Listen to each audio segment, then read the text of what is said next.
They say you never forget the sound of your mother's hand hitting your face. They are right. Even now, 2 years later, I can still hear the crack of impact echoing through that grand ballroom, followed by the collective gasp of 200 wedding guests watching their champagne flutes frozen mid-air. But I am getting ahead of myself. My story doesn't start with that slap. It starts with a penthouse, a golden child, and 32 years of being the daughter my family wished they could return for store credit.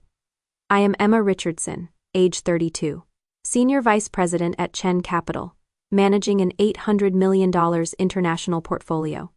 I own a 4,500 square foot penthouse on the 45th floor, with views that make real estate agents weep. I drive a Tesla. I have closed deals in Singapore, Tokyo, and London that made headlines in the Financial Times. My family thinks I work in paperwork. You see, in the Richardson family hierarchy, there are 2 types of daughters. There is Victoria, my younger sister, the princess, the favorite, the one who can do no wrong. Sweet, traditional, perfect, in every way our parents dreamed. And then there is me, too ambitious, too independent, too masculine, the backup daughter who exists to write checks and fade into the background. For 32 years, I played that role, smiled through the comparisons, funded their dreams, stayed invisible. I thought if I just kept my head down, worked hard enough, achieved enough, maybe one day they would see me. I was wrong. The reckoning came at Victoria's wedding. Not during the ceremony. That was beautiful. Actually, no. The explosion happened during the reception, when my mother decided that my $2 million penthouse would make the perfect wedding gift. For Victoria. From me, without asking. In front of 200 people. The demand, the refusal. The slap heard round the ballroom. And then, plot twist, the CEO who controlled 40% of my father's company walked in, having watched the whole thing via livestream. What happened next made headlines for weeks. But before we dive into that glorious disaster, do me a favor. If you are watching this because you have ever been the scapegoat, the overlooked one, the family ATM, hit that like button. Subscribe if you believe in standing your ground, and drop a comment telling me where you are watching from. I want to know I am not alone in this. Now let me take you back to that morning. The morning I woke up thinking I was just attending my little sister's perfect wedding, with no idea I was about to burn my entire family to the ground. I arrived at the Grandview Hotel at 8 a.m. 3 hours before the ceremony. The ballroom looked stunning, white roses and gold accents everywhere. Exactly what Victoria had dreamed about since we were kids. I had contributed $50,000 to make this perfect for her, though nobody would ever mention that. Emma, finally, my mother said, looking me up and down. That dress. Couldn't you have chosen something more feminine? You look like you are heading to a board meeting, not your sister's wedding. I smoothed down my navy silk dress. Elegant, appropriate, and yes, probably something I had wear to the office. Good morning to you too, Mom. Victoria looks absolutely radiant in her gown. She continued, not even acknowledging my greeting. A proper bride. You should see how she glows. The comparison wasn't new. For 32 years, I had been the daughter who was too ambitious, too independent, too masculine in my choices. Victoria was the princess, sweet, traditional, everything our parents wanted in a daughter. Emma, can you check the seating arrangements? Dad called out. But don't reorganize everything like you always do. I bit my tongue. The seating chart was a disaster, with divorced couples placed together and business rivals at the same table. But pointing that out would just make me the difficult one again. What they didn't know, what I would never told them, was that I wasn't just some middle manager at a Asia-Pacific expansion, but in this family, that achievement would somehow become another failing. Too career-focused, too independent, too much like the son they never had. Of course, Dad, I said, keeping my voice level. I will make sure everything's perfect for Victoria. Family comes first, Emma, Dad said, appearing beside me as I adjusted a crooked centerpiece. You will understand that when you have your own family, if you ever settle down, that is, the jab was subtle but clear. At 32, my unmarried status was apparently a bigger failure than any professional success could overcome. Robert, leave her alone. Aunt Margaret said, though her tone suggested amusement rather than defense. Not everyone can be as lucky as Victoria, finding true love so young. I focused on the centerpiece, letting their words wash over me. Around us, relatives whispered their own assessments. Still no ring on Emma's finger. All that time in the city, you would think she would have met someone. Poor Carol, at least she has Victoria giving her grandchildren soon. My cousin Kevin smirked from across the room. Hey Emma, maybe if you spent less time in boardrooms and more time in normal rooms, you would have a +1 today. The laughter rippled through our relatives. I wanted to tell them about the 3 men I dated this year who couldn't handle dating someone more successful than them. I wanted to mention that being single was a choice, not a failure. But what was the point? She is just very particular. Mom explained to anyone listening. Always has been. Too picky for her own good. I straightened another centerpiece. My hands steady despite the familiar sting of their dismissal. They had no idea who I really was. And maybe that was for the best. So Emma, Aunt Linda chirped during the pre-ceremony mingling. How is that little apartment of yours in the city? Must be cozy. It is a penthouse, actually, I corrected quietly. The group around us burst into laughter. Linda wiped tears from her eyes. A penthouse? Oh, Emma. You and your big city dreams. She likes to exaggerate. Victoria chimed in, gliding over in her wedding dress. Last year she said she was buying a Tesla. Can you imagine? I did buy a Tesla. It was parked outside. But I just smiled. Emma's always been ambitious, Mom said, in that tone that made ambition sound like a character flaw. Too ambitious, really. There is nothing wrong with a modest apartment. Uncle Tom added patronizingly. Not everyone can afford luxury. No shame in that, kiddo. My phone buzzed with a notification from my building's concierge about tomorrow's delivery to my 4,500 square foot penthouse on the 45th floor. The one with floor-to-ceiling windows overlooking the entire city. The one I would paid for in cash after closing the Singapore deal. I could have shown them the photos. Could have pulled up the virtual tour I had saved. Could have mentioned the feature in Architectural Digest last month. But what would that prove? That I needed their validation. You are right, Uncle Tom, I said instead. There is no shame in living within your means. Victoria laughed, that tinkling sound she had perfected. See, Emma's learning to be more realistic. Finally, the irony was almost poetic. Standing alone by the window, I watched the city skyline where my penthouse towered above everything else. 10 years. That is how long it had taken to build my career from entry-level analyst to VP. 10 years of 80-hour weeks, red-eye flights, and deals that made headlines in the Financial Times. That penthouse wasn't just property. It was proof. Proof that the girl they dismissed had made it. Proof that I didn't need their approval or their money or their connections. Every square foot was paid for with my own success. If I gave it to Victoria, just handed over the keys, like some party favor. What would that make me, the perpetual backup plan? The family ATM who existed only to supplement their golden child's happiness. I thought about the nights I had fallen asleep at my desk, working on proposals that would eventually net millions for the company, the promotions I had earned while they were planning Victoria's engagement parties, the respect I commanded in boardrooms across 3 continents. None of that mattered here. To them, I was just Emma. Too masculine, too career-focused, too difficult. And if I gave in now, if I surrendered the one thing that symbolized my independence, I would be confirming everything they believed about my place in this family.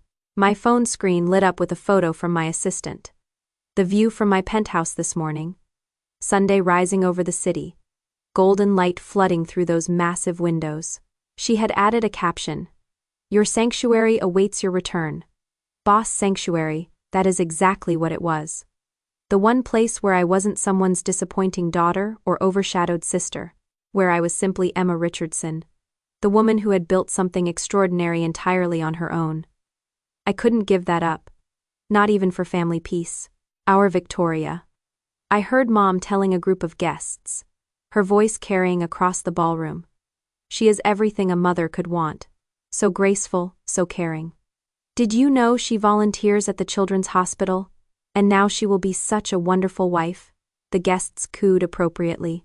Mom stood there, glowing with pride, listing Victoria's accomplishments. Her teaching degree, her perfect engagement, her charity work. Not once did my name cross her lips. I had transferred $50,000 to their account 3 months ago when Dad mentioned the wedding was getting expensive.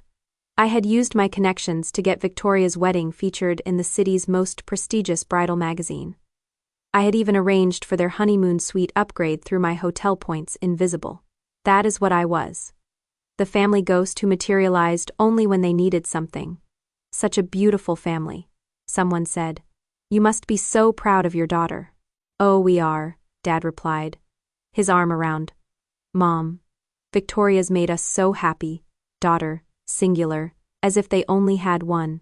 I turned away, but then I heard it, Dad's voice, lowered but not enough. After the toast, he whispered to Mom, "We will make the announcement about the penthouse. You are sure Emma will agree?" Mom whispered back. "She will not have a choice. Not in front of everyone. She is too proud to make a scene at her sister's wedding." My blood chilled. They had planned this. It wasn't a spontaneous gesture of generosity. It was an ambush designed to corner me using social pressure and familial obligation. Besides, Mom added, what does she need a penthouse for? It is not like she has a family to fill it. The casual cruelty of it knocked the breath from my lungs. But it also crystallized something. I wasn't going to play their game. If you have ever felt invisible in your own family, like your achievements don't matter unless they fit someone else's narrative, type "I see you" in the comments below. I see you, and your success matters, even if they don't acknowledge it. What is coming next is the moment everything changed. When private family dynamics exploded into public humiliation. Don't forget to subscribe and hit the notification bell for more stories about setting boundaries and choosing self-respect over family approval. Also, let me know where you are watching from. I love connecting with people who understand that sometimes the hardest battles are with the people who should support us most. The reception was in full swing when Dad stood up, tapping his champagne glass with a spoon. The band stopped playing. 200 guests turned their attention to him. Before we continue celebrating, he began, his voice booming through the microphone. Carol and I want to give Victoria and James something special. My stomach dropped. They were really doing this. As you all know, family means everything to us. Dad continued, smiling at the crowd. And there is nothing we wouldn't do for our children's happiness. Children's, plural. But his eyes were fixed on Victoria. That is why we are thrilled to announce that Emma has graciously agreed to give Victoria her city penthouse as a wedding gift. The room erupted in applause. Victoria pressed her hands to her chest and practiced surprise, though the slight smile playing at her lips told me she had known all along. James wrapped his arm around her, grinning. "Oh my God, Emma." Victoria gushed into her own microphone. "Are you serious? The penthouse?" Every eye in the room turned to me. I stood frozen, champagne glass in hand, my mind racing. They had orchestrated this perfectly. The announcement. Victoria's response. The public setting that made refusal seem monstrous. "Emma, come up here," Dad called out, waving me forward. "Let's have the whole family together for this special moment." The applause continued. People were smiling, nodding, some even wiping away tears at this beautiful gesture. I saw my boss's wife at table 12. 3 major clients at table 8. My entire professional network scattered throughout the room, all watching me, all expecting me to smile and play the generous sister. This wasn't just an ambush, it was a calculated assassination of my autonomy. I set down my champagne glass and stood slowly. The room fell silent, waiting. "I am sorry, what?" My voice carried clearly without the microphone. Dad's smile faltered slightly. "Your penthouse, sweetheart? For Victoria and James?" "This wasn't discussed with me," I said, keeping my tone level and professional. A ripple of whispers crossed the room. Dad's face reddened. "Don't be selfish on your sister's day," he said, still holding the microphone, ensuring everyone heard his words. "Dad, this is inappropriate. We can discuss this privately." "There is nothing to discuss." Mom grabbed the microphone from Dad. "It is a wedding gift. From the family. It is my property," I stated simply. "And I haven't agreed to anything." The whispers grew louder. I heard fragments. How could she? On her sister's wedding day. So selfish. Victoria's eyes welled with perfectly timed tears. Emma, I thought. I thought you would want me to be happy. Your happiness doesn't require my home. Victoria, it is just a property, Dad boomed. You can buy another one, then you buy her one, I replied. Gasps echoed through the ballroom. Someone at table 3 actually clutched their pearls. The wedding photographer kept shooting, his camera clicking rapidly. Emma, please, James interjected, trying to play peacemaker. We would take such good care of it. I am sure you would, but the penthouse is not available. Mom's face had turned an alarming shade of purple. Dad looked like he might have a stroke. And Victoria's mask of sweetness was cracking, revealing something uglier underneath. Come on, Emma, Aunt Linda called out. It is family. You don't even have a family to fill it, Uncle Tom added. Victoria needs it more. She is getting married, starting a life, someone else chimed in. What do you need all that space for? The pressure mounted from every direction. Each comment another stone added to the wall they were building around me. Be reasonable, my cousin Kevin shouted. Stop being so difficult. It is not like you cannot afford another place, Aunt Margaret added. With your big important job. The sarcasm in her voice was unmistakable. They still didn't believe I was successful. Even now they thought the penthouse was some kind of fluke or exaggeration. That is generous of you to assume, I said. My voice steady despite the hurricane inside me. But my financial situation isn't up for public discussion. Everything's about money with you. Mom spat into the microphone. Your sister's happiness should matter more than property. If Victoria's happiness depends on taking what is mine, perhaps we should examine that. More gasps. Someone at the back actually booed. The photographer was still shooting, his flash creating a strobe effect across the scene. Through it all, I kept my hands steady at my sides. No trembling, no tears. I had negotiated with CEOs who ate junior executives for breakfast. I would stood my ground in boardrooms where millions were at stake. I wasn't going to crumble now, not in front of people who had diminished me my entire life. The penthouse is not available, I repeated. Each word clear and final. My phone vibrated insistently in my clutch. I pulled it out, needing a moment's distraction from the hostile stares. 3 missed calls from DC and a text that made my pulse quicken. Saw the live stream. On standby live stream? I glanced around and spotted James's younger brother. Phone propped up on table 6, streaming the entire reception to Facebook Live. The red live indicator blinked mockingly. How many people were watching this disaster unfold in real time? Another text from DC. Your call. Say the word David Chen. My mentor, my boss, and coincidentally, the man who owned 40% of my father's company, though Dad had no idea his silent partner and his daughter's CEO were the same person.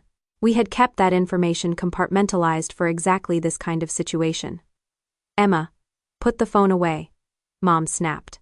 This is family time. Apparently, it is also public entertainment, I said, nodding toward the live stream setup. Your son-in-law's family is broadcasting this to the internet. James's brother quickly grabbed his phone. But the damage was done. Who knew how many people had already seen my parents trying to publicly coerce me into surrendering my home? Wait for my signal. I texted back to David, then slipped my phone back into my clutch. So dramatic. Victoria sighed into the microphone, playing the victim perfectly. All this fuss over a piece of property. I thought my sister loved me enough to want to help start my marriage off right. The crowd ate it up. Poor Victoria, rejected by her cold, selfish sister. But I noticed something. Dad kept checking his phone too, his face growing paler with each glance. The live stream had consequences he hadn't anticipated. Your wedding is trending, by the way, I told Victoria quietly. Congratulations, standing there, surrounded by judgment. A memory surfaced from 6 months ago. David had insisted on adding an unusual clause to my penthouse purchase agreement. Trust me, he had said, reviewing the papers. You want protection against third-party interference, especially coercion from family members. I had laughed it off then. My family was difficult, not dangerous. But David, who had built an empire from nothing, knew better. If anyone tries to force you to transfer ownership under duress, he had explained, This clause activates. The company retains right of first refusal and can intervene to protect the asset. And you. The penthouse had originally been a corporate property, transferred to me as part of my compensation package.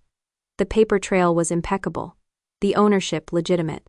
But that clause, Clause 15.3, I remembered, gave Chen Capital legal standing to intervene if someone tried to force me to surrender it. It wasn't just about property law. It was about protecting executives from exactly this kind of manipulation.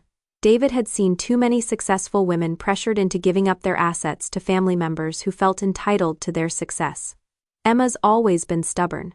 Dad was saying to the crowd, trying to salvage the situation. But family comes first. She knows that. Family doesn't ambush each other, I said quietly. But my voice carried. The room went silent again. Even the waitstaff had stopped moving, trays balanced in their hands, watching this train wreck unfold. I thought about the documents sitting in David's office safe, the ones that detailed not just the penthouse ownership, but the entire financial structure of Chen Capital. The ones that would be very interesting to my father if he knew his daughter was essentially his business partner's right hand. Thank God for that clause, David insisted on. Mom descended from the head table like an avenging angel, her beaded gown catching the light as she stormed across the dance floor. She still clutched the microphone, her knuckles white around it. Emma Richardson. Her voice boomed through the speakers. You will not ruin this day. You will not embarrass this family. I am not the one creating a scene, Mother. We raised you better than this. She was 3 feet away now, close enough that I could see the vein throbbing in her temple. We gave you everything. You gave Victoria everything, I corrected. I earned what I have. You ungrateful, she caught herself, remembering the audience. Then, with forced sweetness that fooled no one, sweetheart, just give your sister the keys. It is such a small thing. Number the word hung between us, like a challenge. Mom's face cycled through emotions, disbelief, rage, humiliation. The entire ballroom held its breath. You will do this, she hissed, momentarily lowering the microphone.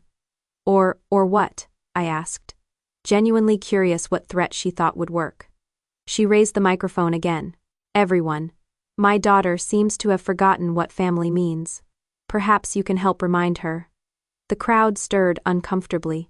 Some people called out support for Victoria, but others had gone quiet, sensing this had crossed a line. Give your sister the keys. Mom's voice had dropped to a dangerous whisper that the microphone still caught. Now, number you selfish, ungrateful girl, the words exploded from her. After everything we have done, everything we have sacrificed, you cannot do this one thing. You are a disgrace to this family. She was close enough now that I could smell her perfume. The same suffocating floral scent from my childhood, close enough to see years of resentment burning in her eyes. The slap came without warning. Mom's hand connected with my cheek with such force that my head snapped to the side. The crack echoed through the ballroom's perfect acoustics, amplified by the microphone she still held. My diamond earring, a gift to myself after closing the Singapore deal, flew off, arcing through the air in what seemed like slow motion before hitting the marble floor with a delicate ping. 200 guests gasped in unison. Then silence. Complete, absolute silence. The kind that makes your ears ring. The kind that makes every heartbeat sound like thunder. I stood perfectly still, my cheek burning, feeling the heat spread across my face. The photographer's camera had stopped clicking. The waitstaff stood frozen. Even the children at table 15 had gone quiet. Mom's hand remained suspended in the air, as if she couldn't quite believe what she had done. The microphone in her other hand picked up her ragged breathing. I could see everything reflected in the mirrored walls. My reddening cheek. Mom's shocked face. Dad half standing from his chair. Victoria with her hands pressed to her mouth in what might have been genuine surprise. James's brother had his phone up again, capturing everything. The earring lay on the white marble, its diamonds catching the chandelier light, maybe 10 feet away. Such a small thing, but somehow, it felt like the most important object in the room. I didn't move, didn't speak, didn't even bring my hand to my burning cheek. I just stood there, letting the silence say everything that needed to be said. Slowly, deliberately, I walked to where my earring lay on the marble floor. My heels clicked in the silence, each step echoing through the ballroom. I bent down, picked up the earring, and carefully put it back on. The simple action took maybe 30 seconds. It felt like 30 years. I straightened, smoothed my dress, and looked directly at my mother. She had lowered her hand but still gripped the microphone, her face a mixture of defiance and dawning horror. "Excuse me," I said, my voice perfectly steady. Then I turned to the head table. "Congratulations, Victoria. I hope your marriage brings you joy." I picked up my clutch from my table and walked toward the exit. Not rushing, not running, just walking with the same measured pace I used when leaving board meetings. "Emma," Dad called out. "Emma, wait." I didn't stop, didn't turn around.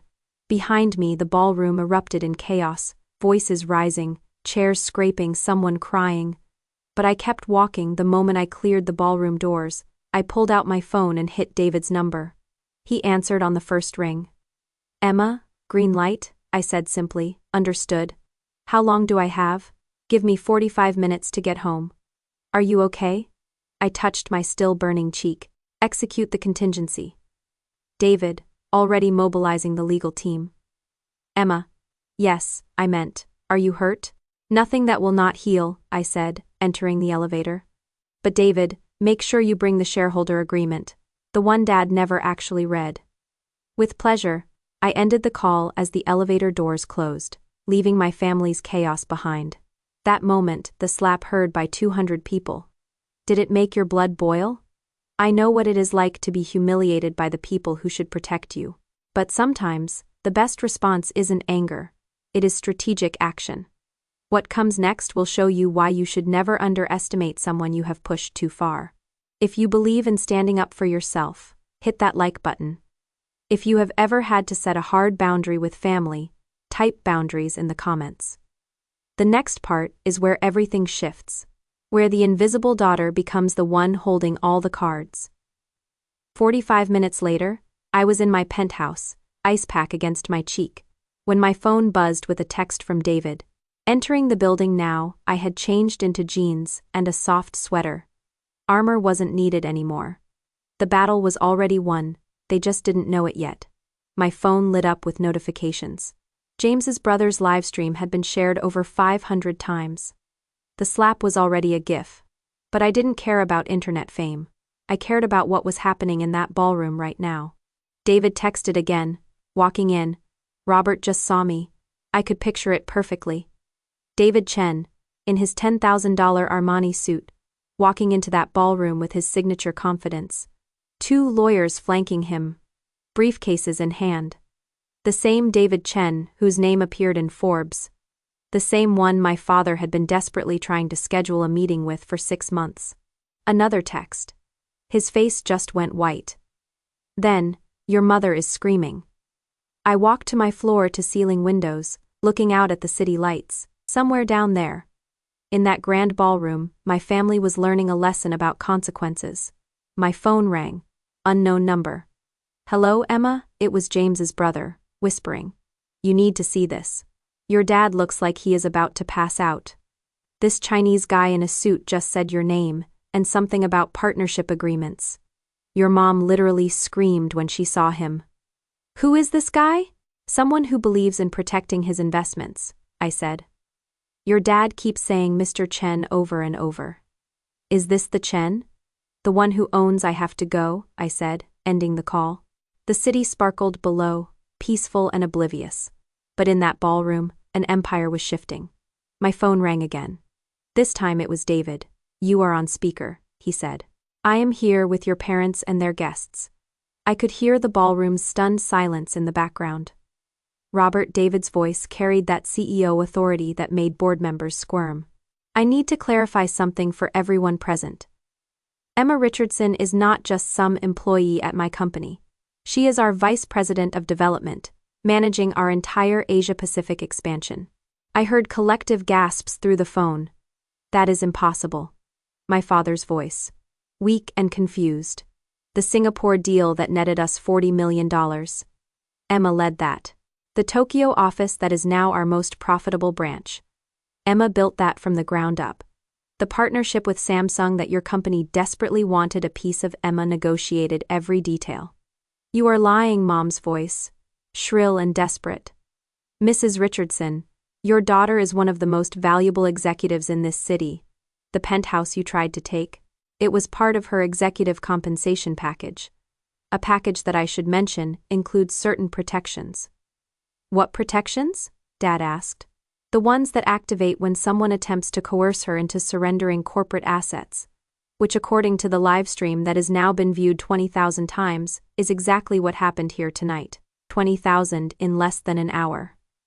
Furthermore, David continued, as someone who owns 40% of your company, Robert, I am deeply concerned about the judgment you have displayed tonight. Publicly attempting to steal from your own daughter? Allowing your wife to assault her? This raises serious questions about your leadership. You cannot. This is family business, Dad sputtered. The moment you made it public, you made it my business. Emma, are you still there? I am here, I said clearly. Would you like to press charges for assault? The ballroom held its breath. Let me explain something. David's voice continued through the speaker when I didn't answer immediately. That live stream shows clear assault and attempted coercion. This triggers Clause 15.3 of our shareholder agreement. Robert. The one about moral turpitude and conduct unbecoming of leadership. What are you talking about? Dad's voice cracked. Page 47 of the agreement you signed 5 years ago. I can call an emergency board meeting within 24 hours. Given that I control 40% and the Jensen Trust controls another 15%. They are very interested in this situation. By the way, you do the math. I could hear papers rustling. David was laying out documents on the head table. This is extortion, Mom shrieked. No, Mrs. Richardson.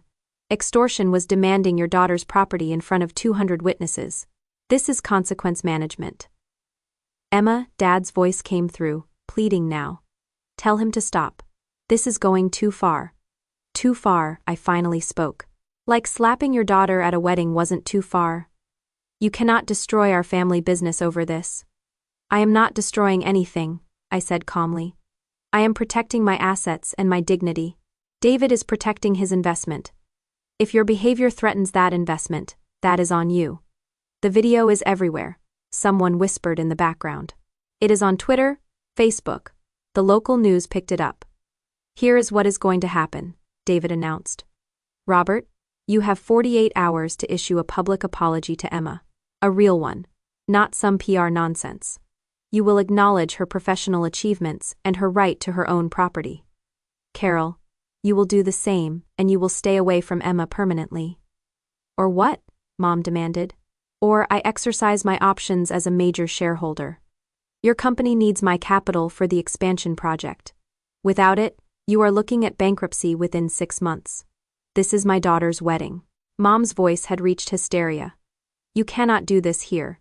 You are right, David said smoothly. This isn't the time or place, which is why I am giving you 48 hours to make this right. Emma's penthouse remains hers, untouched, uncontested. Any attempt to manipulate, guilt, or coerce her will result in immediate legal action. She is our daughter, Dad protested. Then treat her like one, David shot back. Not like an ATM or a resource to be pillaged for your favorite child. I heard Victoria sob dramatically. This is supposed to be my special day. It still is, David replied. I am leaving now. But these documents stay with you, Robert. Read them, understand them, and remember. Emma isn't alone. She has the full weight of Chen Capital behind her. Emma. Victoria's voice came through, trembling with tears. How could you do this to me? I didn't do anything to you, Victoria. I simply refused to give you my home. Everything else. The public announcement, the pressure, the slap. That was Mom and Dad's choice. But the penthouse is mine, bought with my money, earned through my work. If you want a penthouse, I suggest you earn one. You are so cruel. No, I am just done being your family's sacrifice. I heard movement, chairs scraping, people murmuring. Then David's voice, closer to the phone now. Emma, the papers are served. Your parents know their options. The ball is in their court. Thank you, David.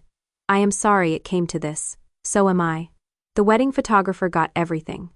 By the way, he has already sent us the high-resolution shots, just in case we need them for legal purposes. Dad's groan was audible through the phone. 48 hours, Robert. David said one final time. Public apology or I call the board. Emma, I will see you Monday. The line went dead. I stood in my penthouse, looking out at the city, finally able to breathe. My cheek still stung, but something else had lifted. 32 years of weight I hadn't realized I had been carrying. Within 2 hours, my phone was exploding with messages. The video had gone beyond viral. It was everywhere. Entitled Parents Demand. Daughter's 2-number penthouse at wedding was trending on 3 platforms. Victoria called 15 times. I didn't answer. Mom texted, "You have ruined everything. Your sister's wedding is destroyed. Guests are leaving. Are you happy now?" Dad's message was different. "We need to talk, please." But the most interesting messages came from unexpected sources. 3 of Dad's biggest clients had seen the video. Robert, I am concerned about what I just witnessed. We need to discuss our contract. Jim Patterson, Patterson Industries. This is deeply troubling behavior. My wife is insisting we reconsider our partnership. Daniel Graham, Graham Electronics. I don't do business with people who hit their children. Contract terminated. Sarah Williams, Williams Logistics. That last one was a $3 million annual contract. Gone.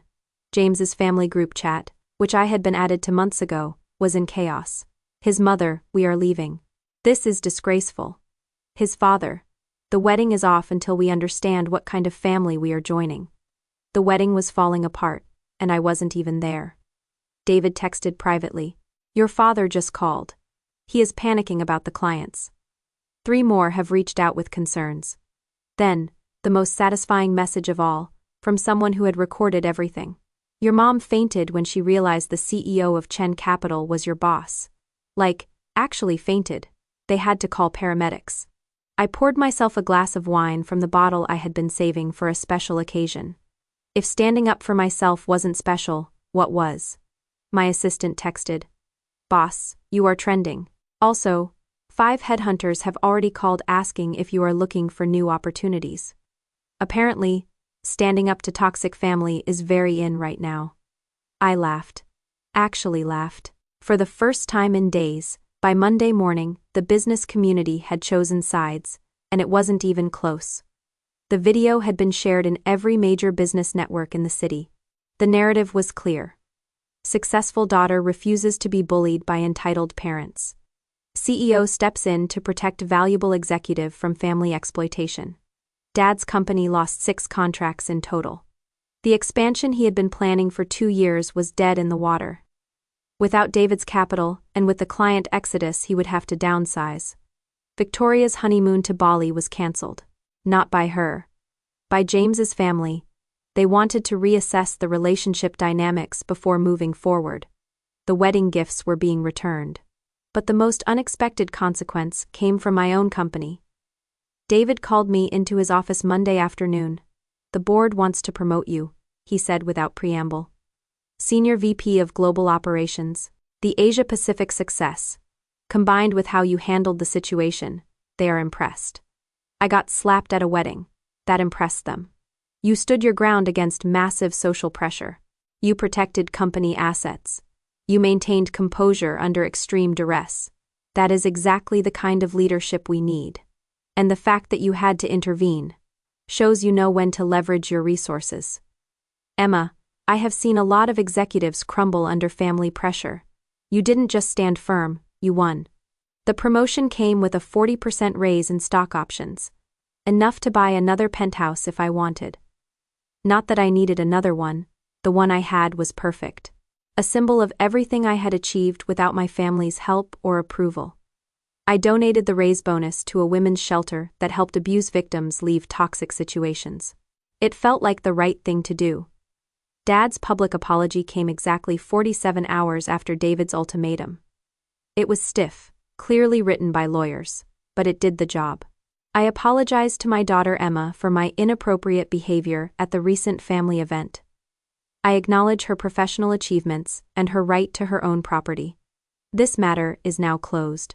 Mom refused to apologize. She went on a social media rant instead, calling me ungrateful, selfish, and corrupted by corporate culture. The rant was screenshot and shared thousands of times, usually with comments like, "I see where the problem started," and "narcissist mother spotted." Victoria texted me a week later, "You ruined my life. James's family is making us go to counseling before they will agree to the marriage. They think my family is toxic." "They are not wrong," I replied. "I hate you, I know." The extended family split into camps. Some sided with my parents, saying family should come first. Others reached out privately, sharing their own stories of being the scapegoat, the ATM, the one who was never good enough. Cousin Kevin messaged, "I am sorry for what I said. I didn't know they treated you like that all the time." Aunt Margaret, "Your mother is my sister, but she was wrong. I am proud of you for standing up." But the most surprising message came from James. "I didn't know about the Penthouse ambush. I would have stopped it. Victoria needs to grow up, and maybe this is the wake-up call she needs. I am sorry about your mom hitting you. That was assault, plain and simple. At least someone in that family had sense." I changed the locks on my penthouse the next day. Building security was given a list of people who were permanently banned from the property.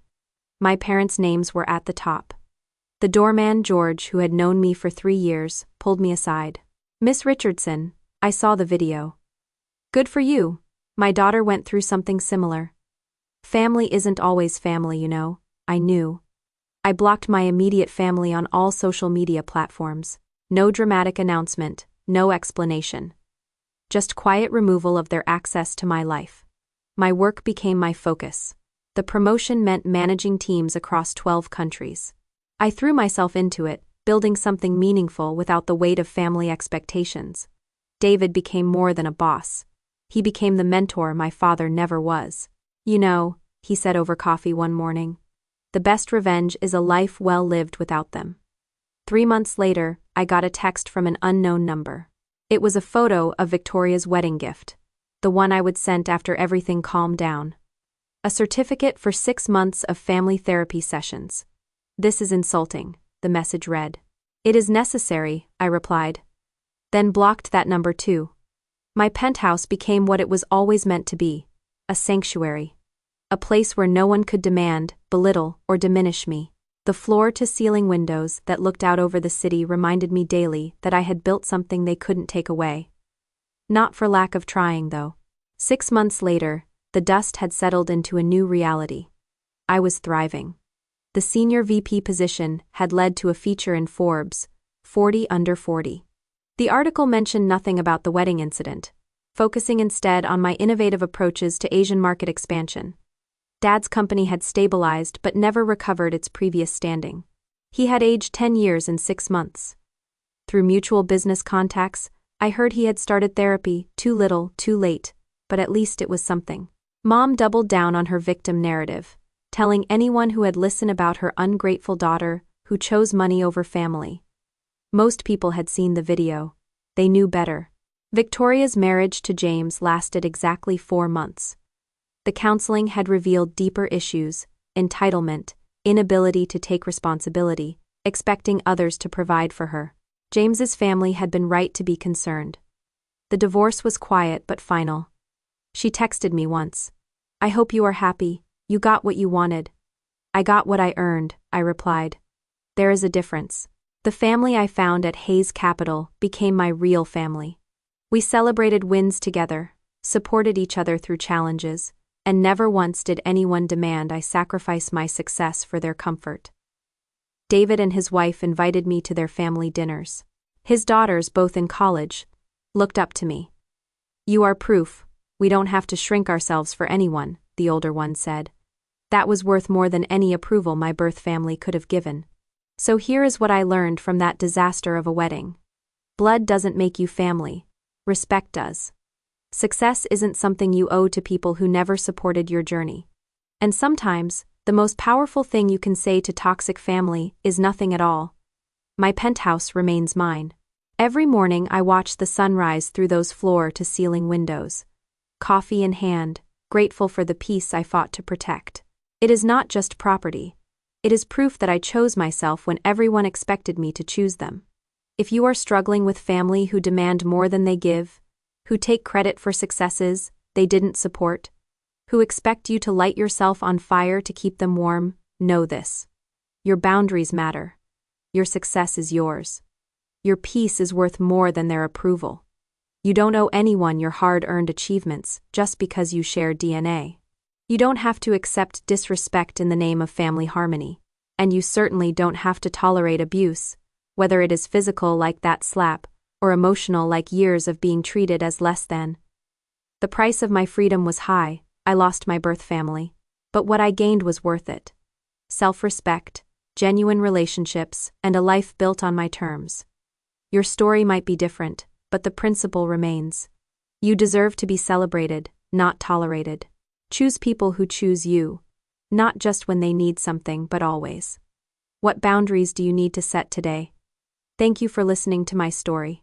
If you have ever had to choose between family approval and self-respect, you are not alone. Comment: boundaries matter if you believe in protecting yourself from toxic family dynamics. Share this story with someone who needs to hear that it is okay to choose yourself. Subscribe and hit the notification bell for more stories about setting healthy boundaries and building chosen families. I would love to know, are you Team Emma for standing my ground? Or do you think family should always come first? Let me know in the comments. Remember, your peace is non-negotiable.